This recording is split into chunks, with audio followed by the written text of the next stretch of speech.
ముఖ్యంగా ఇది చెప్పాలంటే మీ సమస్య కంటే ప్రజల సమస్య ఇది. మరి జ్యుడిషియరీ ఇది యాక్చువల్గా ప్రజల్లోకి తీసుకెళ్లాల్సింది మీడియా, అంటే 4వ స్తంభం. ఆ 4వ స్తంభం చేసే పని కూడా మీరు 3వ స్తంభమే జ్యుడిషియరీ వ్యవస్థే చేసేస్తుందని నేను అనుకుంటున్నాను. ఎందుకంటే ఇవాళ మీడియా ఏ పార్టీకి సంబంధించిన మీడియా వారికి ఏర్పాటు అవటంతో నిజంగా ఏది నిజం ఏది అబద్ధం తెలియని పరిస్థితి వాళ్ళ ప్రజల్లో నెలకొని ఉంది. మరి కాబట్టి ఈ రోజున మీరు ప్రజల సమస్యని మీ సమస్యగా తీసుకొని బార్ అసోసియేషన్ వాళ్ళు దీన్ని ప్రజల్లోకి తీసుకెళ్తున్నందుకు నేను మరీ మిమ్మల్ని అభినందిస్తూ ఉన్నాను.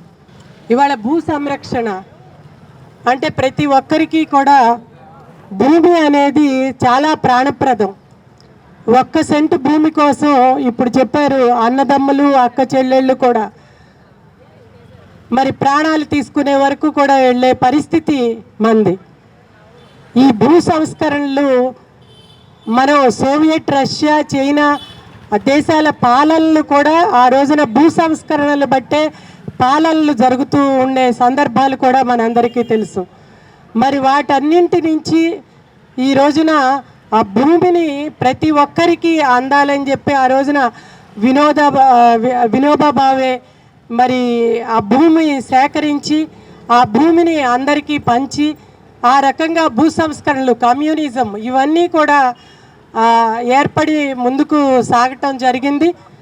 అయితే ఇవన్నీ కూడా ఎంతవరకు మరి ఆ రోజున ఇందిరాగాంధీ గారు కూడా భూ సంస్కరణ చట్టం ఒకటి రూపొందించటం జరిగింది. ఇవన్నీ కూడా కొంతవరకు మాత్రమే సాఫల్యం చెందాయి. ఇంకా ఆ తర్వాత అంటే చాలా వరకు భూస్వాముల చేతుల్లో భూములు ఏదైతే ఇబ్బడిబొబ్బడిగా ఉన్నాయో అవి కొంతవరకు మరి సాకారం అయినాయి. సామాన్యుడి చేతికి రావటానికి పూర్తిగా రాలేకపోయినా కనీసం ఇప్పుడు ప్రతి ఒక్కరూ కూడా చిన్న మధ్యతరగతి కుటుంబాల నుంచి ప్రతి ఒక్కరూ కూడా కనీసం మనకు 3 సెంట్లు భూమి అన్నా ఉండాలి, మనం దాంతో ఒక ఇల్లు కట్టుకునో లేకపోతే ఒక భూమి మనకు ఉంది అని ఒక తృప్తిగా జీవించే పరిస్థితి ఇవాళ ప్రతి కుటుంబానికి ఉంటుంది. అటువంటిది నిజంగా ఈ భూమి రేపు మనదవునా కాదా అనే పరిస్థితి ఈ రోజున ఈ చట్టం తీసుకొచ్చింది. ముఖ్యంగా జగన్మోహన్ రెడ్డి గారి ప్రభుత్వంలో ప్రశ్నిస్తే ఎలా తరిమి కొడతారో మనందరం కూడా చూసాం. మరి ఒక పెద్ద పాపం ఆవిడ ఒక చిన్న పోస్టుని ఫార్వర్డ్ చేసినందుకు రంగనాయకమ్మ గారిని ఆవిడ్ని మరి ఊరొదిలి వెళ్ళేదాకా హింసించడం జరిగింది. అంతెందుకు కరోనాలో డాక్టరు మాస్కులు ఇవ్వమని ప్రశ్నించినందుకు అతని 2 చేతుల్ని వెనక్కి ఈడ్చి కట్టి రోడ్ల మీద లాక్కెళ్ళి ఆ డాక్టర్ సుధాకర్ గారిని మరి ఆయన మరణానికి కారణమయ్యారు. అటువంటి ఈ ప్రభుత్వం ఈ రోజున మన మంచి కోసం ఈ చట్టం తెచ్చిందంటే ఎవరైనా నమ్ముతారా? మరి అంతేకాకుండా రేపు ఎవరైనా పెట్టుబడులు పెట్టి ఈ రాష్ట్రంలో పెట్టుబడులు పెట్టి ఒక పరిశ్రమను స్థాపించి యువతకి ఉద్యోగాలు కల్పించాలి అని వాళ్ళు భావించి మన దగ్గరికి రావాలి అంటే దానిలో ఒక ఇండస్ట్రీని కడితే చివరికి ఆ భూమి నాదని ఎవరో ఒకళ్ళు లాక్కెళ్ళిపోయినా వీళ్ళకి అడిగే హక్కు అనేది ఉండదు.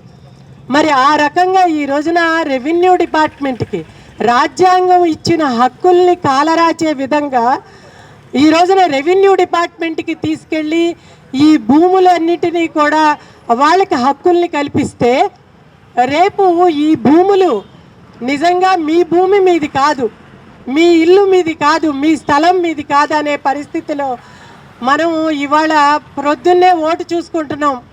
మనకి ఓటు హక్కు ఉందా లేదా అని చెప్పి మనం చూసుకుంటున్నాం. ప్రతిరోజు సాయంత్రం పడుకునేటప్పుడు చూసుకుంటున్నాం, ప్రొద్దున లేవగానే మనకి ఇవాళ ఓటు ఉంది. అదేవిధంగా మరి మన ఆడపిల్ల బయటికి వెళ్ళిన ఆడపిల్ల ఇవాళ 25,000 మిస్సింగ్ కేసులు కనబడుతున్నాయి అని చెప్తా ఉంటే దశ లేని ఒక చట్టం తీసుకొచ్చి దిశ చట్టం ఉందని చెప్తారు. కానీ నిజంగా చట్టం అనేది చట్టబద్ధత ఉందా? మనందరికీ తెలుసు అది లేదని. మరి ఆ ఆడపిల్లలు ఏమయ్యారు అనేది ఈ రోజుకి కూడా సమాధానం చెప్పరు. అలాగే మరి బయటికి వెళ్ళిన ఆడపిల్ల ఏమైంది అనేది మనకి సాయంత్రానికి మనం తెలియదు. మరి అదేవిధంగా మన ఓటు ఉందా లేదా అనేది మనకి తెలియదు. రేపటి నుంచి మనం ఉన్న ఇల్లు మన పేరు మీద ఉందా లేదా అనేది కూడా ప్రతిరోజు మనందరం రోజు చూసుకోవాల్సిన పరిస్థితి. మరి ఈ రకంగా ఈ రోజున ఈ ప్రభుత్వం నిజంగా ఎంత దౌష్టికమైన ప్రభుత్వం, దౌర్జన్య ప్రభుత్వం, మరి నిరంకుశ ప్రభుత్వం, నియంత్రిత ప్రభుత్వం, నియంత పాలన ఏదైతే ఉందో ఇవన్నీ కూడా ఈ ప్రభుత్వంలో మనం చూస్తున్నాం. మనం మొన్ననే చూసాం తెలంగాణ రాష్ట్రంలో ధరణి పోర్టల్ అని చెప్పి ఏమైందనేది మనందరం కూడా చూసాం. ఆ ధరణి పోర్టల్ మాకు వద్దు అని చెప్పి వాళ్ళు అక్కడ ఉన్న ప్రజలు కూడా తీర్పిచ్చి ఆ ప్రభుత్వాన్ని బయటికి సాగనంపారు. అదేవిధంగా కేవలం 2 నెలల కాలంలోనే ఇలాంటి చట్టాలను చేసే ఈ ప్రభుత్వాల్ని కూడా మరి సాగనంపటానికి వాళ్ళ ప్రజలు చాలా ఎదురు చూస్తూ ఉన్నారు. ఎప్పుడెప్పుడు ఓటేద్దామా అని చెప్పి ఎదురు చూస్తూ ఉన్నారు. కాబట్టి ఇలాంటి చట్టాలని రద్దు చేయాలని చెప్పి మరొకసారి తెలియజేస్తూ, రద్దు చేసే ప్రభుత్వం దగ్గరలోనే వస్తుందని చెప్పి తెలియజేస్తూ, మరి మీరందరూ కూడా ఇలాంటి చక్కటి సత్యాగ్రహాలు చేస్తూ ఉన్నందుకు మీ అందరినీ మరొకసారి అభినందిస్తూ, మీకు సంఘీభావం తెలియజేస్తూ, మరి ప్రజలందరి తరఫున మరొకసారి మిమ్మల్ని అభినందిస్తూ మీ ముందు సెలవు తీసుకుంటున్నాను. జై.